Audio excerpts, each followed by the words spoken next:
I got some advice for you too. When you have your own retirement account and your friendly advisor suggests you put all the money into Bitcoin, just say no. Welcome back, my 17,000 favorite people. I'm so glad you're here.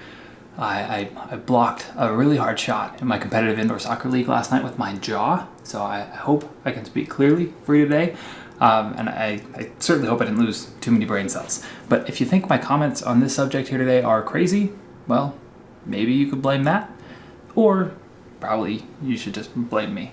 That's fine too. But man, Charlie Munger does not mince words, does he? But he's actually even more critical later on and goes into a bit more detail as to why he feels the way that he does. But first, here's Buffett's thoughtful example on this issue, where he compares an opportunity to invest in farmland, apartments, and Bitcoin. Let's listen in. Well, I shouldn't answer any questions on the subject, but I will. There's all kinds of people watching this that are long Bitcoin, and there's nobody that's short, and nobody wants their windpipe stepped on. And I don't blame them. I don't like people who step on my windpipe. But I would say this, that if the people in this room owned all of the farmland in the United States, and you offered me a 1% interest in it, and you said for a 1% interest in all the farmland in the United States, pay our group, well, let's see, 10 trillion, pay us this bargain price, $25 billion. I'll write you a check this afternoon, $25 billion, now I own 1% of the farmland.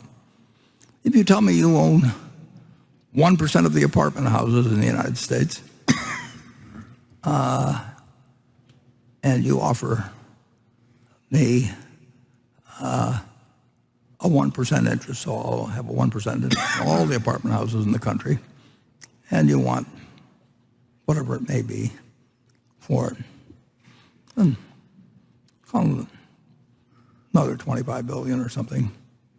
I'll write you a check. It's very simple. Now, if you told me you owned all of the Bitcoin in the world, and you offered it to me for $25, I wouldn't take it, because what would I do with it? I have to sell it back to you one way or another. I mean, maybe I have the same people, but it isn't going to do anything. The apartments are going to produce rental, and the farms are going to produce food. And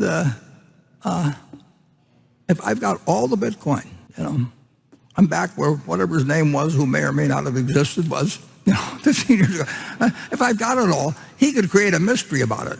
But everybody knows what I'm like. I mean, so if I'm trying to get rid of it, people will say, well, why should I buy some Bitcoin from you? I mean, why don't you call it Buffett coin? Make your own or something. What? Do something. But I'm not going to give you anything for it. And you'd be right, incidentally. But that explains the difference between productive assets and something that depends on the next guy paying you more than the last guy got. Now, net, if you look at it, a lot of commissions have been paid, and there's all kinds of frictional costs that are very real that somebody has paid to a bunch of people who facilitate this game.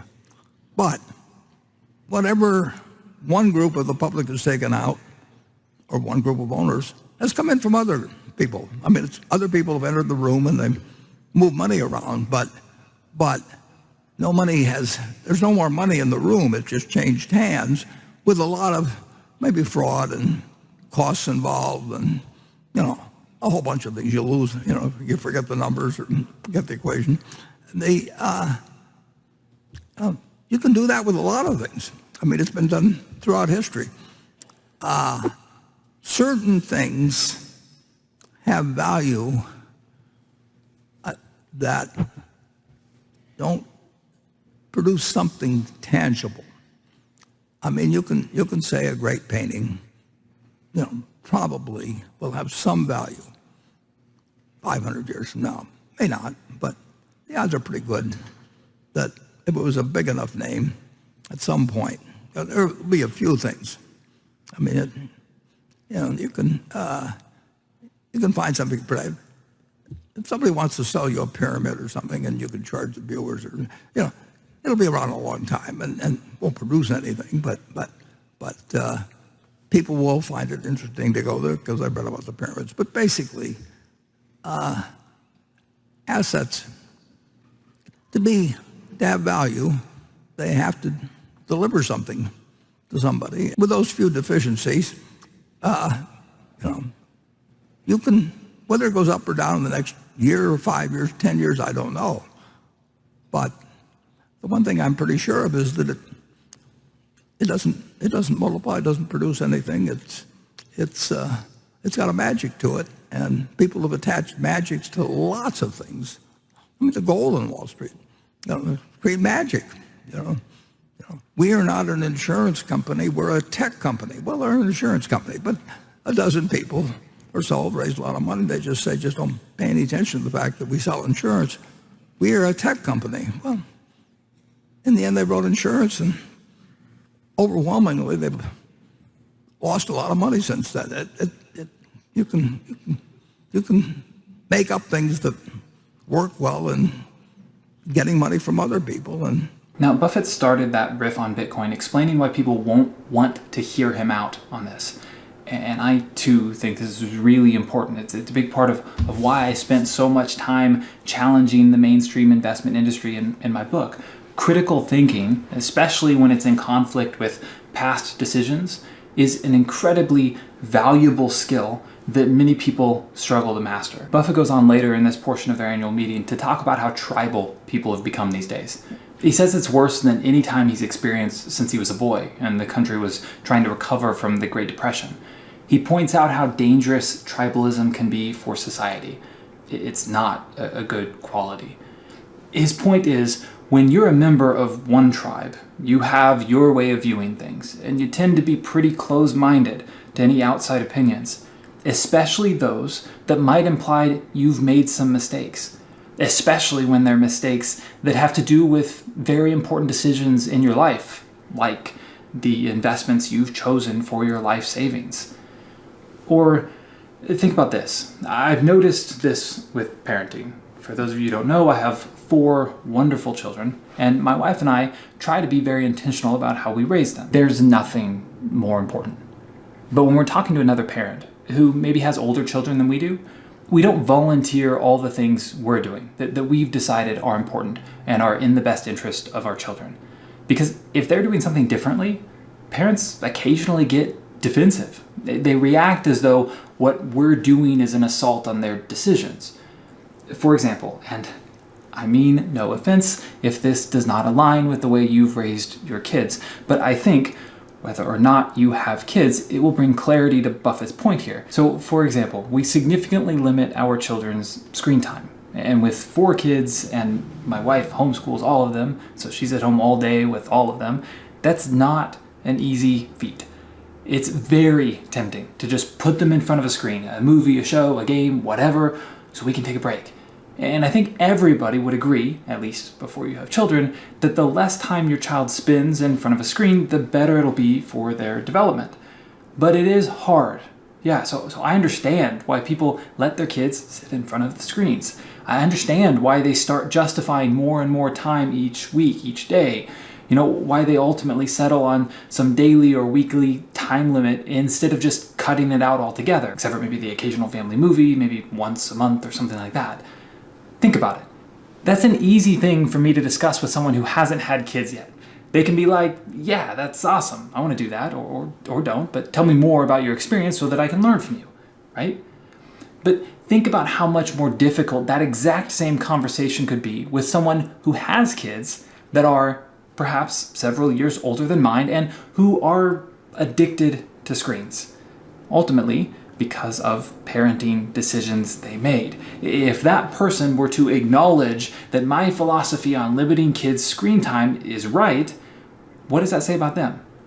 Does that mean that they're a bad parent? That's not what I'm saying. Everyone's situation is different. I have no idea what you're going through. That's not my call to make. Honestly, I don't care. What I do care about is what I can control. And in this example, that is what I do with my children. But you can see how if you had older kids who were watching TV, playing video games, addicted to social media, and you heard what I just said about my philosophy on screen time in general, you can see how agreeing with me there brings with it so much more than just the sentiment alone. It opens yourself up to a lot of potential guilt, to the possibility that you may have made a mistake, and with something so important as your children. So you can see how that reality of all the weight that comes with a simple acknowledgement that perhaps my philosophy on the issue is correct, and that is still up for debate, that's fine, but surely you can imagine how naturally, instinctively, one would resist accepting that philosophy. You would look for holes in my arguments. You have a lot of incentive for me to be wrong. You want me to be wrong here, because then the decisions you made in the past will be validated. If you accept that I might be right, you're also accepting that you might have made a mistake in the past. And that psychological reality might be a little more extreme with your children than it is with your investments, but I think it's similar. Nobody wants to have been wrong in the past. So human nature will have you only looking for arguments that might confirm the way you did things. It's called confirmation bias. It's very difficult to be open-minded enough to opposing possibilities once you've made that initial decision. And that's what Buffett describes when he talks about tribalism.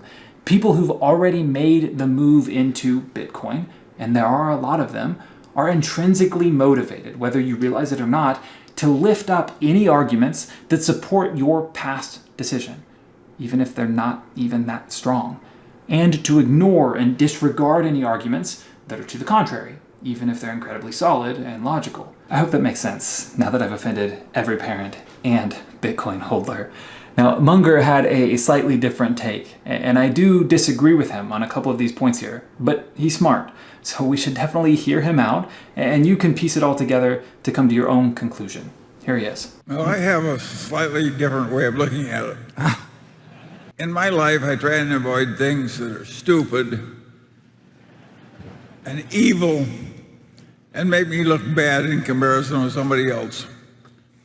And Bitcoin does all three.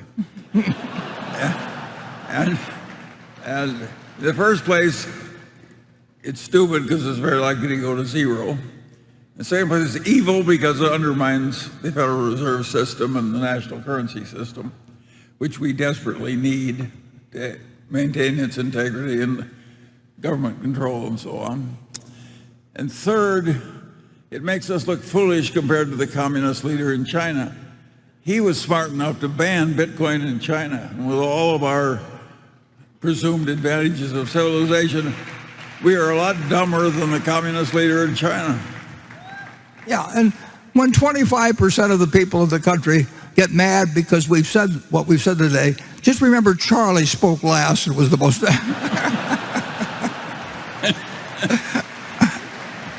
Well, and here you go. I'm going to be the last one to speak here so that you can be most upset with me if you like. Now, his first point here is the one that Buffett spent minutes trying to analogize. It's the fact that it could go to zero.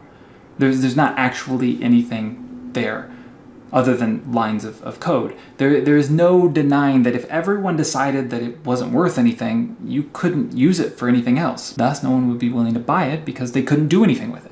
Whereas with physical goods, like any raw materials or farmland or apartments, even if nobody wanted to buy those from me, they all are still able to produce something or have a real practical application other than just a means of exchange, right? So even if I don't necessarily agree with Munger's wording that it is likely to go to zero, I acknowledge the possibility. So I would definitely advise limited exposure, if at all. At the same time, I acknowledge the value of the innovation and realize that its price could go up really, really high. But there are so many reasons to believe that would be met with significant resistance. Here's what I mean. As Munger points out, it does undermine the Federal Reserve and central banks worldwide.